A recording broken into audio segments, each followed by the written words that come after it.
Hello students, last के 2 lectures में हमने डिस्कस किया था कि इलेक्ट्रॉन की डिस्कवरी कैसे हुई, प्रोटॉन की डिस्कवरी कैसे हुई। उसके बाद फिर जो एटम्स के मॉडल दिए गए, उन एटम्स के मॉडल में ये बताया गया है कि हाउ दी सब एटॉमिक पार्टिकल्स, जैसे कि इलेक्ट्रॉन और प्रोटॉन डिस्कवर हमारे हो चुके थे, तो उनकी डिस्ट्रीब्यूशन कैसे होगी, उनकी लोकेशन कहाँ होगी। तो थॉमसन मॉडल और रदरफोर्ड के जो मॉडल हैं वो हमने डिस्कस किए हैं। उसके बाद हम पढ़ेंगे डिस्कवरी ऑफ न्यूट्रॉन। 1932 में डिस्कवरी इसकी हुई थी और चैडविक है साइंटिस्ट, चैडविक ने डिस्कवर किया था इलेक्ट्रॉन को 1932 में। अब देखो 1911 में रदरफोर्ड ने मॉडल दिया था जब एटम का, तो उस दौरान तब तक न्यूट्रॉन की डिस्कवरी नहीं हुई थी। यानी कि तकरीबन 20 साल के बाद आप कहोगे कि प्रोटॉन की डिस्कवरी हुई थी, न्यूट्रॉन की डिस्कवरी हुई थी जब रदरफोर्ड का मॉडल दिया गया था, काफ़ी समय के बाद। क्योंकि न्यूक्लियस की जब डिस्कवरी हुई रदरफोर्ड मॉडल में हमने पढ़ा था कि उसमें सिर्फ न्यूक्लियस में प्रोटॉन लाई करते हैं, क्योंकि तब तक न्यूट्रॉन तो डिस्कवर हुआ नहीं था। न्यूट्रॉन तो तकरीबन 20 साल के बाद डिस्कवर हुआ था, after the discovery of proton. 1911 में रदरफोर्ड ने मॉडल दिया था, उसके काफ़ी समय बाद न्यूट्रॉन की डिस्कवरी हुई थी। अब देखो क्या हुआ कि 1913 के अंदर, 1913 के अंदर, ये साइंटिस्ट है मोज़ले, इसने क्या किया, किसी एटम के अंदर टोटल पॉजिटिव चार्ज निकाला। क्योंकि प्रोटॉन तो डिस्कवर हो चुके थे, अब किसी भी एटम के अंदर जो टोटल पॉजिटिव चार्ज होगा वो किस पे डिपेंड करेगा? टोटल पॉजिटिव चार्ज डिपेंड करेगा नंबर ऑफ प्रोटॉन्स के ऊपर। या हम ये भी कह सकते हैं यूनिट पॉजिटिव चार्ज कितने हैं न्यूक्लियस के अंदर, तो वो उसके बेस पे न्यूक्लियस में पॉजिटिव चार्ज डिपेंड करेगा। यानी कि अगर किसी एटम के अंदर 1 प्रोटॉन है तो उसका 1 यूनिट पॉजिटिव चार्ज हो गया। किसी एटम के अंदर 2 प्रोटॉन है तो उसका 2 यूनिट पॉजिटिव चार्ज हो गया। जैसे हाइड्रोजन के एटम है, हाइड्रोजन के एटम में हम कहेंगे कि 1 प्रोटॉन है, न्यूक्लियस में क्या है, 1 प्रोटॉन है, तो 1 यूनिट पॉजिटिव चार्ज है। जैसे हीलियम है, इसमें 1 प्रोटॉन है, हीलियम का एटम है, इसके न्यूक्लियस में 2 प्रोटॉन है, तो 2 यूनिट पॉजिटिव चार्ज है। देखो जब तक न्यूट्रॉन डिस्कवर नहीं हुआ, क्योंकि इलेक्ट्रॉन प्रोटॉन डिस्कवर हो चुके थे और मैटर न्यूट्रल हो चुका था, तो क्या किया गया कि सिर्फ प्रोटॉन के बेस पे, on the basis of proton,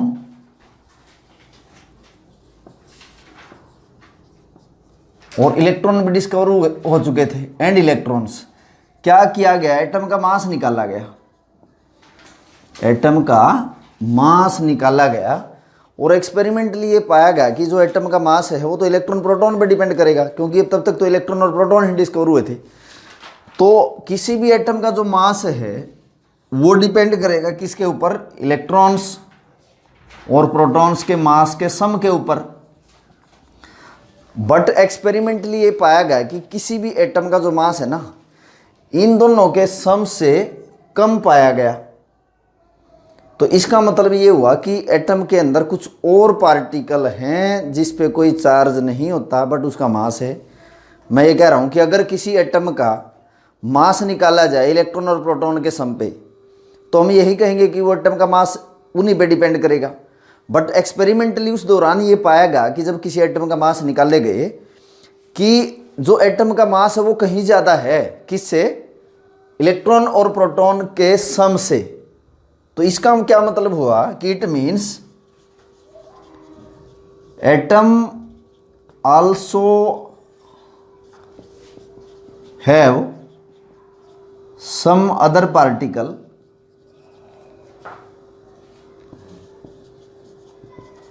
having mass but no charge. यानी कि जब एटम का मास निकाला गया ना प्रोटॉन के बेस पे, क्योंकि इलेक्ट्रॉन का मास तो देखो नेग्लिजिबल होता है, बहुत कम होता है प्रोटॉन के मास के कंपैरिजन में, वो हमने रिलेटिव कंपैरिजन भी किया था। तो इलेक्ट्रॉन का मास नेग्लिजिबल मान के अगर हम एटम का मास प्रोटॉन के बेस पे निकालें तो वो एक्सपेरिमेंटली कम पाया गया। तो तब पता लगा था कि एटम के अंदर कुछ और सब एटॉमिक पार्टिकल हैं जिसका मास तो है बट उसके ऊपर कोई चार्ज नहीं है। ये बात आती है निकल के यहाँ से। तो फिर डिस्कवरी हुई थी न्यूट्रॉन की बाय चैडविक। अब देखो इसमें क्या किया गया कि जब इसकी डिस्कवरी हुई न्यूट्रॉन की, कैसे पता लगा था, how the neutrons are discovered. ये तो कुछ थ्योरेटिकल बात मैंने बताई है कि कुछ क्या किया गया, इसमें अल्फा पार्टिकल स्कैटरिंग कराई गई, अल्फा पार्टिकल स्कैटरिंग कराई गई किसकी, लाइटर एलिमेंट्स की। लाइटर एलिमेंट्स जैसे आपके हो गए कि बेरिलियम है, यानी कि जिसका मास बहुत ज़्यादा नहीं है, बोरॉन है, Be बेरिलियम है, बी क्या है, बोरॉन है। इन लाइटर एलिमेंट्स की बोम्बार्डमेंट कराई गई या स्कैटरिंग करवाई गई अल्फा पार्टिकल के साथ। इनकी स्कैटरिंग किसके साथ करवाई गई, अल्फा पार्टिकल्स के साथ। और अल्फा पार्टिकल क्या, हीलियम का न्यूक्लियस होता है, आपको पहले भी बताया है। अल्फा पार्टिकल क्या है, हीलियम का न्यूक्लियस है, जिस पे 2 यूनिट पॉजिटिव चार्ज है, मतलब इसमें 2 क्या है, प्रोटॉन, और 4 इसका क्या है, मास नंबर। तो जब इन अल्फा पार्टिकल की स्कैटरिंग करवाई गई किसके साथ, लाइटर एलिमेंट्स हैं, जैसे कि ये बेरिलियम है, बेरिलियम का एटम है, इसके साथ इसकी स्कैटरिंग करवाई गई, तो देखा गया बेरिलियम की जब इसके साथ स्कैटरिंग करवाई गई तो ये जो बेरिलियम है ये कन्वर्ट हो गया कार्बन में, यहाँ न्यूट्रॉन भी प्रोड्यूस हुए। मैंने कहा न्यूट्रॉन पे चार्ज 0 है बट 1 यूनिट मास है इसका। अब कार्बन का एटॉमिक नंबर 6, मास नंबर कितना है इसका, 12 है। अब देखो बेरिलियम जो है, बेरिलियम का एटॉमिक नंबर होता है 4 और मास नंबर है बेटा इसका 9, यानी कि 4 में ये 2 जोड़ दिए जाएँ तो कितने हो गए, 6 प्रोटॉन हो गए। एंड 9 एंड 3 कितना होगा बेटा 12। इसका 9 क्या है, मास नंबर है, इसका 4 क्या है, मास नंबर, तो 12 लिख दिया और 1 यूनिट मास नंबर यहाँ पे लिखा है। यानी कि ये जो लाइटर एलिमेंट्स है बेरिलियम, इसकी बोम्बार्डमेंट करवाई गई हीलियम जो कि अल्फा पार्टिकल है। तो यहाँ से ये पार्टिकल निकल के आए हैविंग नो चार्ज, इस पे कोई चार्ज नहीं है, लिखा है कि 0 चार्ज है, बट हैविंग 1 यूनिट मास, जिसका 1 यूनिट मास है, लिखा है यहाँ पे 1 यूनिट क्या है इसका मास है। यानी कि न्यूट्रॉन वो पार्टिकल हैं जो कि चार्ज स्पीसीज नहीं है, कोई चार्ज नहीं होता उन पे, सिर्फ मास होता है। और एक्सपेरिमेंटली जब मास निकाला गया न्यूट्रॉन का, न्यूट्रॉन के जब मास निकाले गए तो न्यूट्रॉन का मास पाया गया 1.674 इंटू 10⁻⁻24 ग्राम, इतना मास पाया गया एक्सपेरिमेंटली न्यूट्रॉन का। तो हम न्यूट्रॉन को अब डिफाइन कर सकते हैं कि न्यूट्रॉन क्या है, सब एटॉमिक पार्टिकल है जिसका 1 यूनिट मास है, और वो मास 1 यूनिट कितना है, इतना है, और उसके ऊपर कोई चार्ज नहीं है। तो how will you define a neutron, neutron को हम कैसे डिफाइन करेंगे, subatomic particle, subatomic particle having no charge, charge species नहीं है बट 1 यूनिट मास इसका ज़रूर है। और ये यूनिट मास कितना है, 1.674 इंटू 10⁻⁻24 ग्राम। ये है न्यूट्रॉन की डेफिनेशन। यानी कि 3 पार्टिकल आपके डिस्कवर हो चुके, electron, proton and neutron. Electron proton का मास आपको बताया है कितना है, चार्ज आपको बताया है, इलेक्ट्रॉन प्रोटॉन पे सेम चार्ज होता है, न्यूट्रॉन पे ये ऐसे बताया है कोई चार्ज नहीं होता, और इसका मास कितना है। अब अगर प्रोटॉन जो है, प्रोटॉन का मास की अगर हम बात करें, प्रोटॉन का मास कितना है बेटा, 1.672 इंटू 10⁻⁻24 ग्राम। और अगर neutron, N for neutron, P for proton, neutron की अगर मास की बात करें 1.674 इंटू 10⁻⁻24 ग्राम। यानी कि अगर आप कंपेयर करो ना तो न्यूट्रॉन जो है वो स्लाइटली हैवीर है as compared to proton, but mass में बहुत ज़्यादा डिफरेंस नहीं है, 0.002 का ही इसमें डिफरेंस है। तो these protons and neutrons have comparable mass. तो ये इलेक्ट्रॉन, प्रोटॉन और न्यूट्रॉन डिस्कवर हो चुके थे। उसके बाद कुछ बेसिक बातें हम यहाँ पे पढ़ेंगे एटम के बारे में। अब देखो, कोई भी एक्स एलिमेंट है, x इज ए एलिमेंट, कोई भी एलिमेंट है, तो हम इसको रिप्रेजेंट करते हैं, यहाँ हम लिखते हैं z, यहाँ हम लिखते हैं a। और z क्या डिनोट करता है? z किसी भी एलिमेंट का एटॉमिक नंबर डिनोट करता है। एटॉमिक नंबर इज z, जो यहाँ लोअर सबस्क्रिप्ट में लिखते हैं, ये सुपरस्क्रिप्ट में लिखते हैं। और a क्या डिनोट करता है बेटा? a डिनोट करता है mass number. a is mass number of this x element. अब देखो एटॉमिक नंबर क्या होता है? किसी एटम के न्यूक्लियस में जितने प्रोटॉन होते हैं वही उसका एटॉमिक नंबर होता है, तो उसको हम z से डिनोट कर सकते। तो what is atomic number? Atomic number क्या है? नंबर ऑफ प्रोटॉन्स, प्रोटॉन्स को मैं ps लिख रहा हूँ, number of protons in any atom, वो उसका क्या होता है? Atomic number. यानी कि किसी एटम के न्यूक्लियस में यहाँ पे जितने भी प्रोटॉन होंगे ना, वो उस एटम का एटॉमिक नंबर हो जाएगा। और अलग अलग एलिमेंट्स में, जैसे कि 118 एलिमेंट डिस्कवर्ड हैं, किन्हीं भी दो एलिमेंट्स में एक जैसे प्रोटॉन नहीं हो सकते। इसका मतलब हर एलिमेंट का एटॉमिक नंबर अलग हो जाएगा। तो एटॉमिक नंबर को हम z से डिनोट करते हैं। और होता क्या है? डिपेंड किस पे करेगा? Number of protons in any atom. किसी एटम में जितने प्रोटॉन्स होते हैं वो उस एटम का एटॉमिक नंबर होता है। मास नंबर क्या है बेटा? मास नंबर होता है सम ऑफ प्रोटॉन्स प्लस न्यूट्रॉन्स। यानी कि प्रोटॉन्स और न्यूट्रॉन्स को अगर जोड़ दिया जाए ना, तो वो मास नंबर होगा। इसको हम किससे लिखेंगे? a से डिनोट करते हैं। तो a को हम लिख सकते हैं, a किसके इक्वल होगा? प्रोटॉन्स प्लस न्यूट्रॉन्स का सम किसके इक्वल होगा? a के इक्वल। और a क्या है? मास नंबर है, जो किसी एटम के यहाँ सुपरस्क्रिप्ट में हम लिखते हैं। अब एक चीज़ और ध्यान रखना, कोई अगर एटम न्यूट्रल है, न्यूट्रल एटम का मतलब होता है नो चार्ज। वो किसी एटम के ऊपर जब कोई चार्ज ना हो, तो जितने प्रोटॉन्स होंगे ना उसमें, number of protons is equal to number of electrons. Neutral का मतलब किसी एटम के ऊपर कोई चार्ज नहीं होना, ना तो पॉजिटिव चार्ज हो ना नेगेटिव चार्ज हो, यानी कि आयन ना हो। न्यूट्रल एटम में प्रोटॉन्स और इलेक्ट्रॉन्स किसी एटम में सेम होते हैं, यानी कि जितना z होगा फिर उतने ही क्या हो जाएंगे? इलेक्ट्रॉन्स हो जाएंगे। तो किसी न्यूट्रल एटम में हम ये लिख सकते हैं कि जो z होगा ना, that is equal to number of electrons, क्योंकि जितने इलेक्ट्रॉन होंगे उतने ही z होंगे। और z क्या होता है? नंबर ऑफ प्रोटॉन्स, ये हमें बताएगा। तो ये कुछ बेसिक सी बातें हैं कि एटॉमिक नंबर क्या है, मास नंबर क्या है, मास नंबर कैसे निकालते हैं। मास नंबर हम निकालते हैं, मैंने बताया है कि ये z है और ये a है। z एटॉमिक नंबर है, a क्या है? Mass number.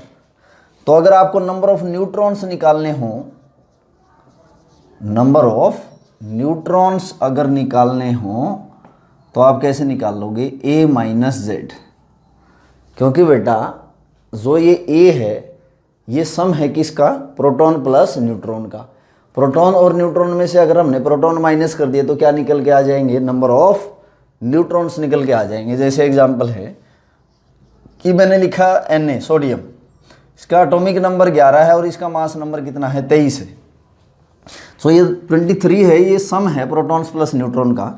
तो अगर मैं नंबर ऑफ न्यूट्रॉन्स निकालूँ, न्यूट्रॉन्स को मैं n से लिख रहा हूँ, तो a माइनस जेड, a ये है 23 और z इसका कितना है? 11। 23 माइनस 11 कितना बच गया बेटा? 12 बच गया। तो इसमें नंबर ऑफ न्यूट्रॉन कितने बच जाएंगे? 12 बच जाएंगे। और देखो जैसे मैंने लिख दिया क्लोरीन 35 और इधर मैंने लिख दिया 17। तो आप देखोगे कि इसमें नंबर ऑफ न्यूट्रॉन्स अगर पूछ ले, नंबर ऑफ न्यूट्रॉन्स कितने हो जाएंगे? तो मास नंबर ये है, मास नंबर में से एटॉमिक नंबर माइनस कर दो, 35 माइनस 17 कितना बच गया बेटा? 18 बच गया। तो इसमें 18 क्या है? न्यूट्रॉन्स बच जाएंगे। तो ऐसे आप न्यूट्रॉन्स कैलकुलेट कर सकते हो किसी भी एटम के अंदर से। बहुत बेसिक सी बातें हैं, इवन आप 8th 9th से ही पढ़ते आ रहे हो ये बेसिक सी बातें, कोई नई चीज़ नहीं है। अब देखो, अब हम आयंस की बात करते हैं। आयंस, आयंस क्या होते हैं? चार्ज स्पीसीज होते हैं। आयंस आर चार्ज्ड स्पीसीज, जैसे कि केटायंस और एनायंस। केटायंस कैसे बनते हैं बेटा? By loss of electron. One और मोर इलेक्ट्रॉन लिखता हूँ मैं, वन और मोर इलेक्ट्रॉन्स। किसी एटम के अंदर से अगर एक या एक से ज़्यादा इलेक्ट्रॉन का लॉस हो जाएगा तो क्या बन जाएंगे? कैटायन। एनायन कैसे बनेंगे? बाय गेन ऑफ वन और मोर इलेक्ट्रॉन्स। एक या एक से ज़्यादा इलेक्ट्रॉन का गेन होगा तो क्या बनेंगे? एनायंस बनेंगे। जैसे कि मैं कहता हूँ कि अगर ये एक्स कोई एटम है और एन नेगेटिव इसके ऊपर चार्ज है तो ये एनायन है। अगर किसी एटम के ऊपर एन क्या है? नंबर है, नंबर ऑफ इलेक्ट्रॉन्स, तो एन नेगेटिव चार्ज है तो ये एनायन है। और किसी एक्स एटम के ऊपर n number of positive charge है तो ये कैटायन है। यानी cation represent positive charge, anion represent negative charge. Example लेके चलते हैं। जैसे मैंने एग्जाम्पल लिख दिया N3 नेगेटिव। अब नाइट्रोजन देखो, एटॉमिक नंबर इसका कितना होता है? 7 होता है। मास नंबर इसका 14 होता है। 3 यूनिट नेगेटिव चार्ज है, एनायन है। अगर कोई आपसे ये पूछ लेना कि नंबर ऑफ इलेक्ट्रॉन्स कितने होंगे इसमें, नंबर ऑफ इलेक्ट्रॉन्स किसी भी एनायन में अगर हम बात करें तो number of electrons in anion, तो हम क्या करेंगे? Z plus N negative. यानी कि जो एटॉमिक नंबर होता है उसमें हम चार्ज जोड़ देंगे नेगेटिव। जैसे एग्जांपल मैंने लिखा है नाइट्रोजन, तो अगर इसमें आपको कोई इलेक्ट्रॉन पूछ ले, इलेक्ट्रॉन्स कितने हैं इसमें कैलकुलेट करके बताओ, तो मैं क्या करूँगा? 7 इसका एटॉमिक नंबर है Z, तो Z में मैं क्या जोड़ दूंगा? जितना इस पर नेगेटिव चार्ज है, ये क्या हो गया इसमें? 7 इसमें प्रोटॉन थे और 3 इसने इलेक्ट्रॉन गेन कर रखे हैं, तो कितने इलेक्ट्रॉन हो गए बेटा? इसमें 10 इलेक्ट्रॉन्स हो जाते हैं। ऑक्सीजन है O2 नेगेटिव आयन। कोई कहे आपको इसमें इलेक्ट्रॉन बताओ, एटॉमिक नंबर में आपको चार्ज जोड़ना है, तो मैं क्या करूँगा? 8 + 2 10 इलेक्ट्रॉन्स हो जाएंगे। बड़ा आसान है। ऐसे ही कैटायन में निकाल लेंगे। कैटायन में क्या करेंगे? अगर इलेक्ट्रॉन्स आपको निकालने हैं ना, तो Z minus charge on ion. Electrons अगर निकालोगे तो एटॉमिक नंबर में से चार्ज माइनस कर दो। यहाँ क्या करना है? अगर इलेक्ट्रॉन्स निकालने हैं तो मैं यहाँ चार्ज लिख देता हूँ।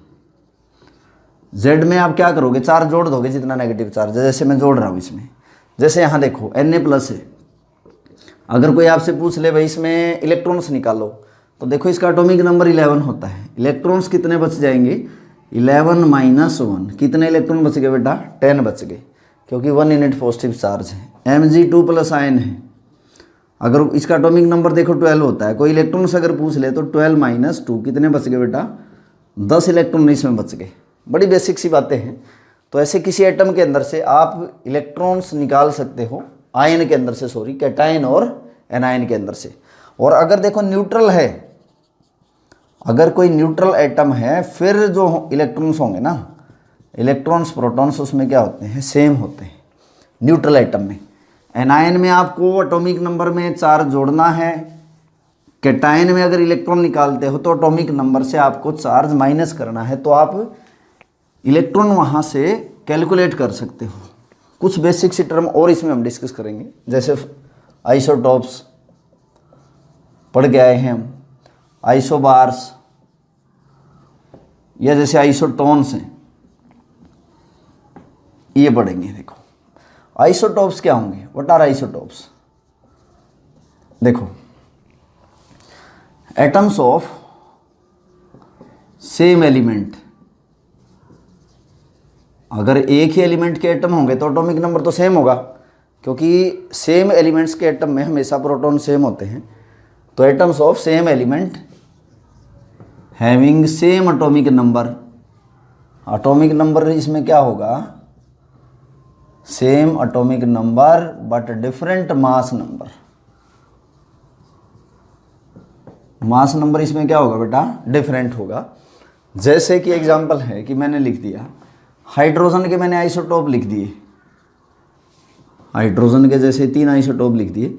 अब हाइड्रोजन है, एटॉमिक नंबर तो सबका सेम होगा, क्योंकि किन्हीं भी 2 एलिमेंट्स का एटॉमिक नंबर सेम नहीं होगा। एलिमेंट सेम है तो एटॉमिक नंबर सेम होगा। अब इसका मास नंबर जैसे मैंने लिखा 1, इसका लिखा 2 और इसका लिखा 3। तो अब आप देखोगे कि इनका एटॉमिक नंबर तो सेम है बट मास नंबर इनका अलग है। अब इसमें प्रोटॉन्स, न्यूट्रॉन्स अगर आप निकालो तो देखो कितने बच जाएंगे। इसमें प्रोटॉन कितने? 1। इसमें प्रोटॉन, इसमें तीनों में प्रोटॉन सेम है। न्यूट्रॉन्स देखो, न्यूट्रॉन कैसे निकालते? Mass number minus atomic number. तो कितने न्यूट्रॉन है बेटा, कोई न्यूट्रॉन नहीं है। इसमें कितना है, एक है। इसमें कितने हैं, दो है। तो ये आइसोटोप्स हैं जैसे हाइड्रोजन के 3। तो हम ये नहीं कह सकते कि आइसोटोप्स में प्रोटॉन तो सेम होंगे बट न्यूट्रॉन अलग अलग होंगे, ऐसे भी तो कह सकते हैं। मैंने यहाँ लिखा ना कि मास नंबर उनका अलग होगा। मास नंबर डिफरेंट तभी होगा ना जब न्यूट्रॉन्स की संख्या अलग अलग हो जाएगी। तो जो आइसोटोप्स होते हैं, आइसोटोप्स में क्या होगा, same number of protons but different number of neutrons, different number of neutrons. Neutrons अलग होंगे, प्रोटॉन सेम होते हैं, उनको क्या बोलते हैं, आइसोटोप्स हम बोलते हैं। जैसे और एग्जांपल देखो, जैसे क्लोरीन के आइसोटोप मैंने लिख दिए, एटॉमिक नंबर 17 17 35 37, ये जैसे आइसोटोप्स हैं क्लोरीन के। तो बेटा दोनों में यहाँ प्रोटॉन कितने हैं, 17 हैं। न्यूट्रॉन्स आप कैलकुलेट करना, 35 माइनस 17 कितने बच गए, 18 बच गए। इसमें कैलकुलेट करो, देखो प्रोटॉन तो कितने हैं, प्रोटॉन तो वही हैं 17, क्योंकि एटॉमिक नंबर सेम है। न्यूट्रॉन अगर देखोगे 37 माइनस 17 कितने बच गए बेटा, इसमें न्यूट्रॉन 20 बच गए। यानी कि आइसोटोप्स में क्या सेम होता है, प्रोटॉन्स, क्या डिफरेंट होते हैं, न्यूट्रॉन्स इसमें डिफरेंट होते हैं, उसको हम क्या बोलेंगे, आइसोटोप्स। सेकंड है आइसोबार्स, बड़ी कॉमन सी टर्म है, बिल्कुल बेसिक। तो देखो आइसोबार्स क्या होंगे, फिर isotones. Isobars atoms of different element, atoms of different element. अब देखो डिफरेंट एलिमेंट्स के एटम होंगे तो एटॉमिक नंबर तो अलग ही होना है, इनका मास नंबर सेम होता है। Different element having different atomic number but same mass number, same mass number. Atoms अलग अलग एलिमेंट के जिनका एटॉमिक नंबर अलग हो और मास नंबर सेम हो, उसको हम क्या बोलेंगे, आइसोबार्स बोलेंगे। जैसे एग्जांपल लिख दिया बेटा, जैसे लिखा आर्गन, पोटेशियम और कैल्शियम, ये जैसे 3 एलिमेंट हैं। आर्गन का एटॉमिक नंबर है 18, पोटेशियम का है 19 और कैल्शियम का है 20।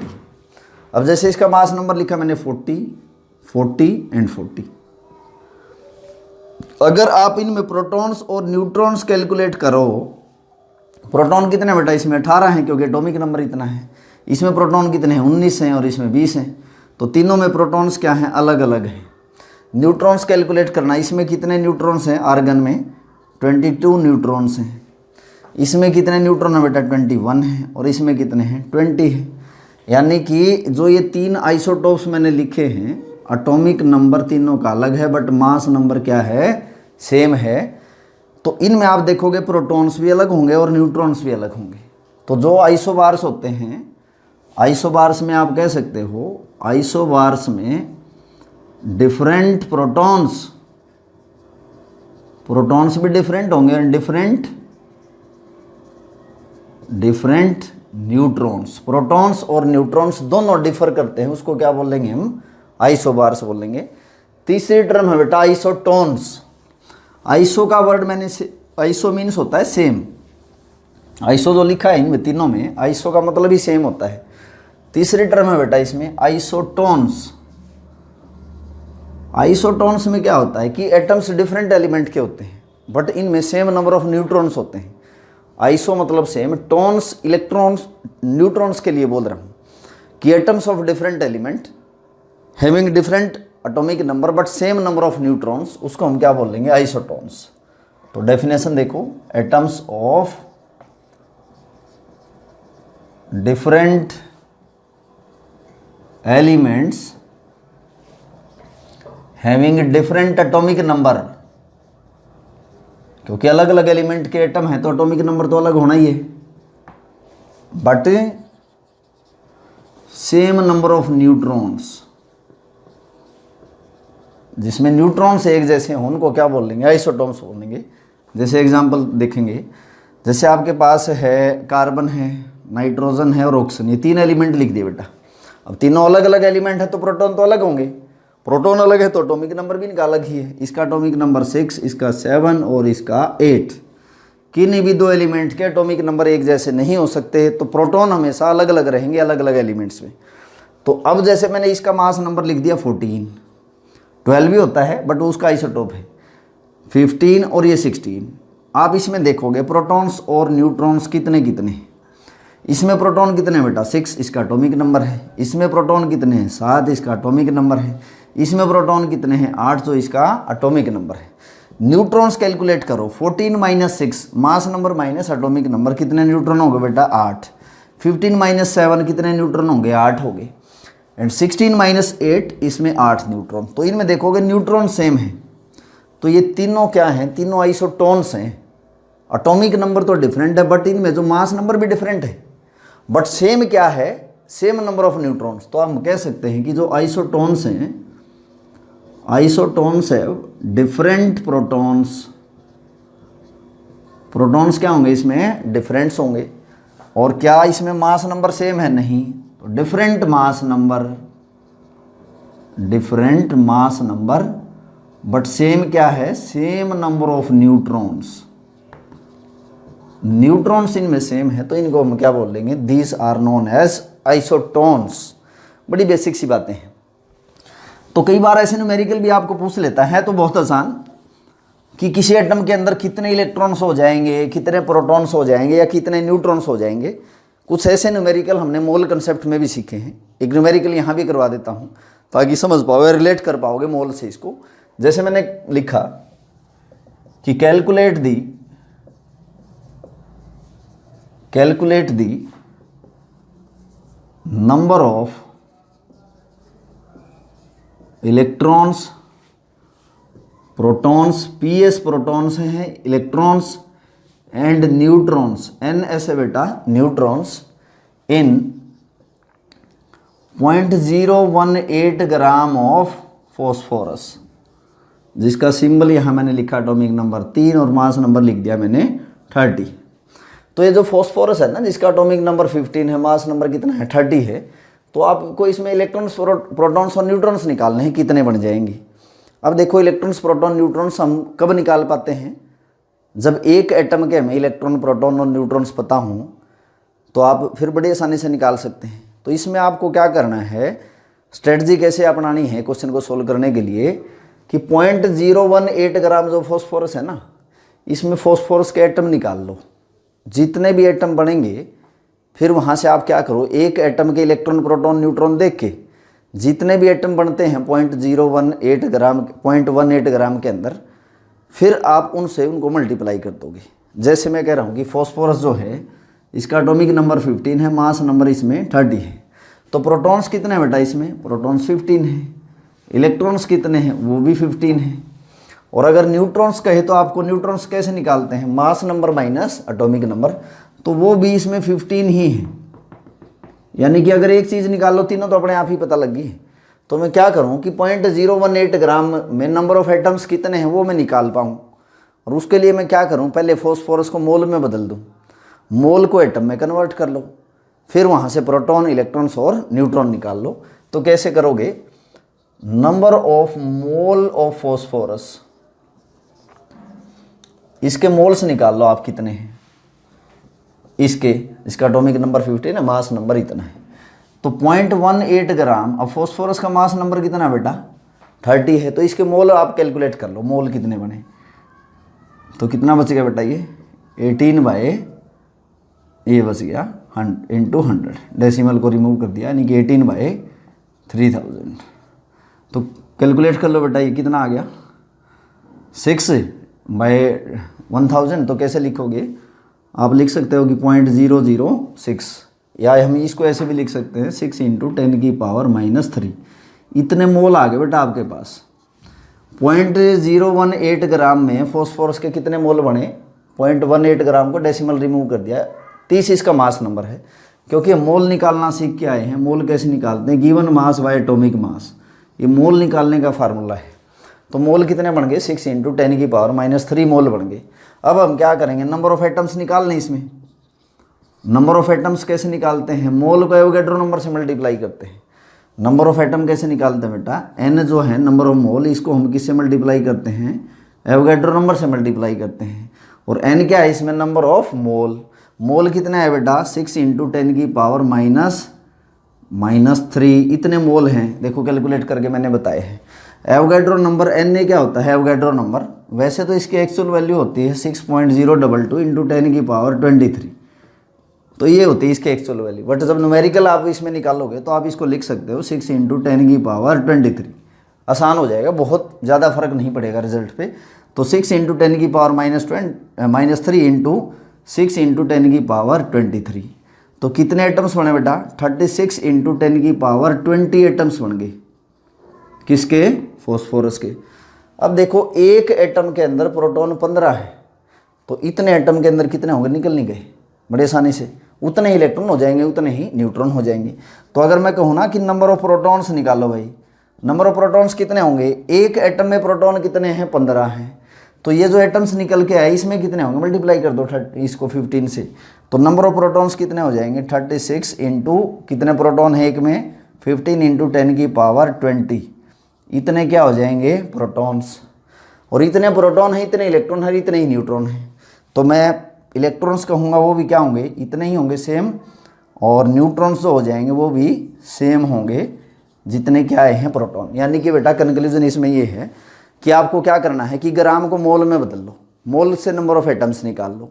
एक एटम में प्रोटॉन्स, इलेक्ट्रॉन, न्यूट्रॉन कितने हैं, वहाँ से total number of protons, electrons और न्यूट्रॉन्स निकल के आपके आ जाएंगे। एक दो न्यूमेरिकल इसमें और हम करेंगे बेटा इसी से रिलेटेड।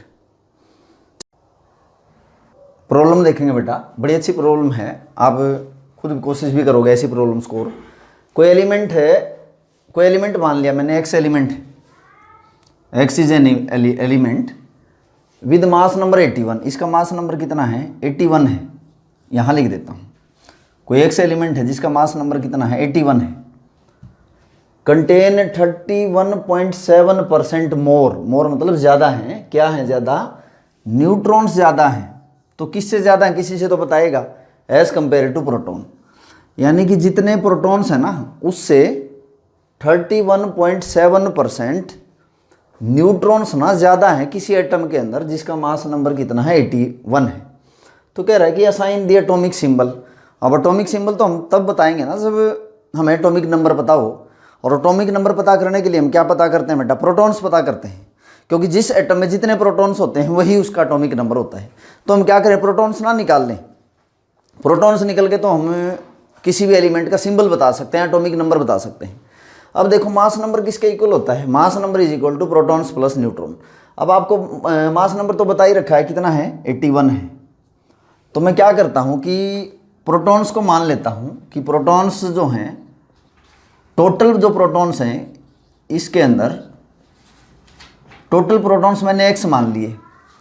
तो न्यूट्रॉन्स कितने होंगे इसके अंदर, देखो न्यूट्रॉन्स बता रखा है आपको, 31.7% ज़्यादा है किससे, x से।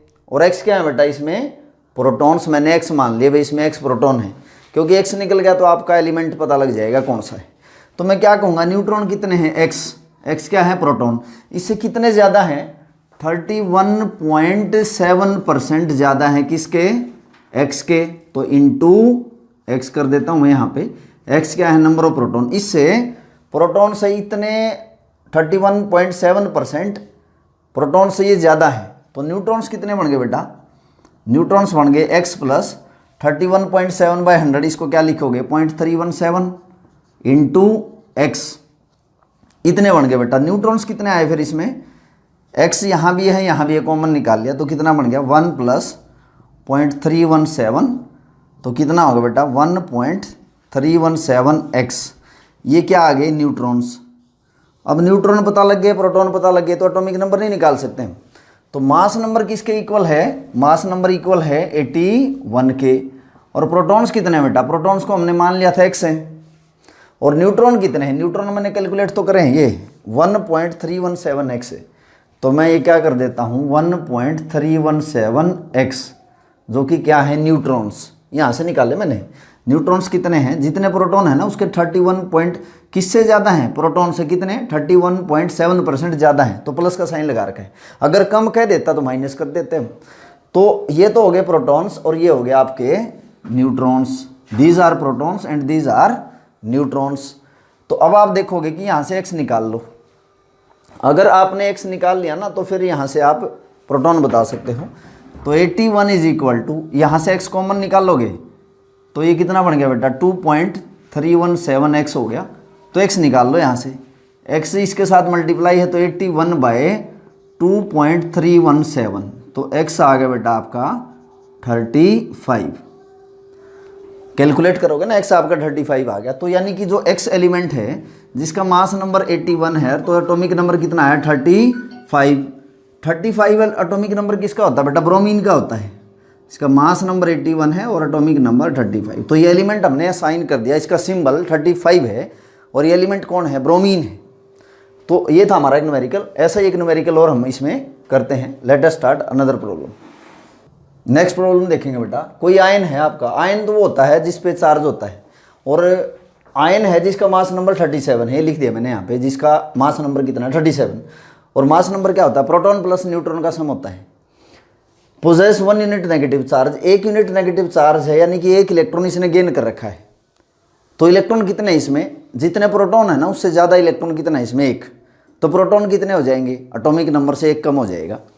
अब अगली बात देखो, उस पर 1 यूनिट नेगेटिव चार्ज है। If an ion contain 11.1% more neutron, इस आयन में न्यूट्रॉन्स ज़्यादा हैं, किससे, इलेक्ट्रॉन से ज़्यादा हैं। पहले वाली प्रॉब्लम में प्रोटॉन से ज़्यादा बता रहा था।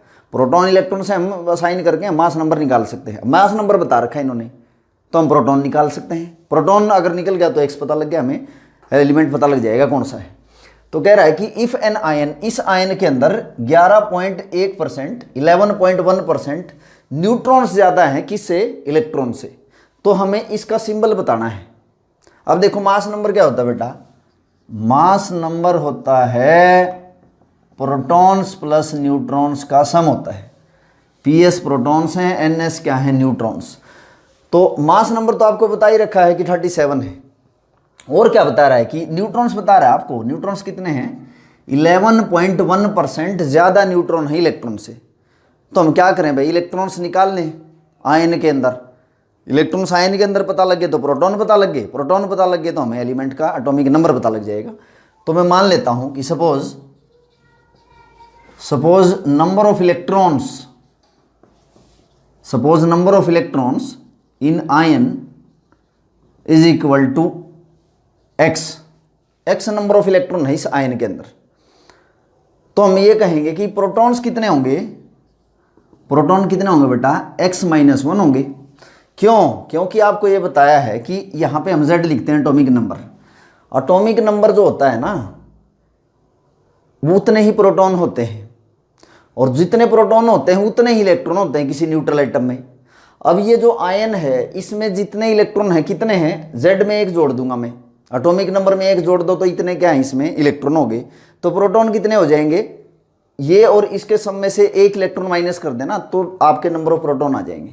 दोबारा समझ लो, प्रोटॉन कितने होते हैं, जितना एटॉमिक नंबर होता है, और इस आयन में इलेक्ट्रॉन कितने हैं, टोटल इलेक्ट्रॉन्स निकालने आपको सिखाए थे, z+1। 1 क्यों जोड़ा, क्योंकि 1 इलेक्ट्रॉन है। तो मैं अगर प्रोटॉन कहूँगा ना, प्रोटॉन कितने हो जाएंगे, तो ये 1 इलेक्ट्रॉन में माइनस कर दूंगा फिर। तो प्रोटॉन्स कितने होंगे, आयन में जितने इलेक्ट्रॉन है ना उसमें से 1 माइनस कर देंगे। आयन में जितने इलेक्ट्रॉन है उसमें से हम क्या कर देंगे, क्योंकि इलेक्ट्रॉन मैंने मान लिया x, और एनायन में इलेक्ट्रॉन कैसे निकालते हैं, हम एटॉमिक नंबर में जोड़ देते हैं। तो आयन में जितने इलेक्ट्रॉन है उसमें से 1 माइनस कर दूं, क्योंकि 1 यूनिट नेगेटिव चार्ज है, तो इसमें प्रोटॉन निकल के आ जाएंगे और उतने ही इलेक्ट्रॉन बच जाएंगे न्यूट्रल एटम में। तो अब देखो प्रोटॉन्स तो इतने होंगे। अब इसमें और क्या बता रहा है, न्यूट्रॉन्स आपको बताए गए हैं। न्यूट्रॉन्स कितने बेटा, 11.1% ज़्यादा न्यूट्रॉन है किससे, इलेक्ट्रॉन से। तो इलेक्ट्रॉन आपके थे x, और इतने ही इलेक्ट्रॉन आपके थे x जो कि आयन में, और प्रोटॉन्स कितने बचेंगे, x-1। तो मैं न्यूट्रॉन्स, मैंने इलेक्ट्रॉन मान लिए थे आयन में x, तो मैंने क्या किया कि x में मैं कुछ चीज़ जोड़ रहा हूँ। दोबारा समझ लो, जो मास नंबर होता है बेटा, मास नंबर ये जो है प्रोटॉन प्लस न्यूट्रॉन का सम होता है। इस आयन के अंदर मैंने इलेक्ट्रॉन x मान लिए, आयन के अंदर इलेक्ट्रॉन कितने मान लिए, x।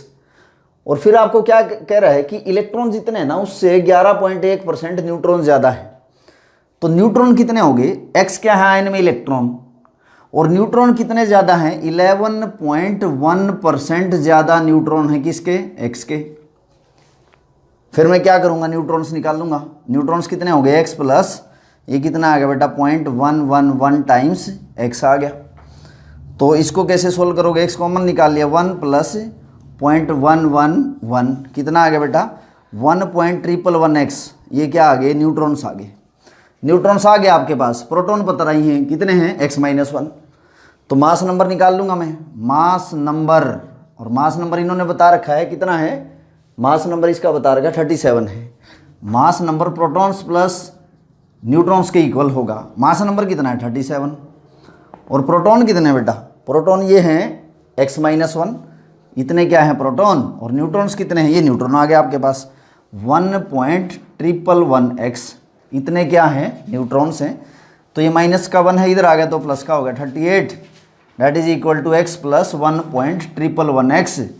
तो 38 इज इक्वल टू ये कितना होगा बेटा 2.111x, और ये x निकाल लो यहाँ से 38/2.111। तो बेटा जो आपका x आ गया ना वो 18 आ गया, यहाँ से सोल्व करोगे तो देखोगे कि x क्या है, हमने क्या माने थे, x हमने माने थे इलेक्ट्रॉन्स, इलेक्ट्रॉन्स इन आयन हमने कितने माने थे, x माने थे, और प्रोटॉन कितने हैं, प्रोटॉन बच जाएंगे x-1, क्योंकि x को हमने इलेक्ट्रॉन माना था और 1 यूनिट नेगेटिव चार्ज है, तो प्रोटॉन्स कितने बच गए x-1, यानी कि x हमारा कितना है 18, 18 - 1 कितने बच गए बेटा 17। तो प्रोटॉन्स कितने आ गए आपके पास 17 आ गए। तो यहाँ Z कितना है आपके पास 17, और 17 एटॉमिक नंबर किसका होता है, क्लोरीन। तो इसका मतलब ये एलिमेंट आपके पास कौन सा है, क्लोरीन, जिसका एटॉमिक नंबर 17 है और इसका मास नंबर कितना है 37 है। तो ये थे बेटा इससे रिलेटेड कुछ न्यूमेरिकल। इसके बाद हम आगे के मॉडल पढ़ेंगे एटॉमिक मॉडल, बट उससे पहले कुछ और बातें हम पढ़ेंगे। तो this is our complete topic. Thank you students.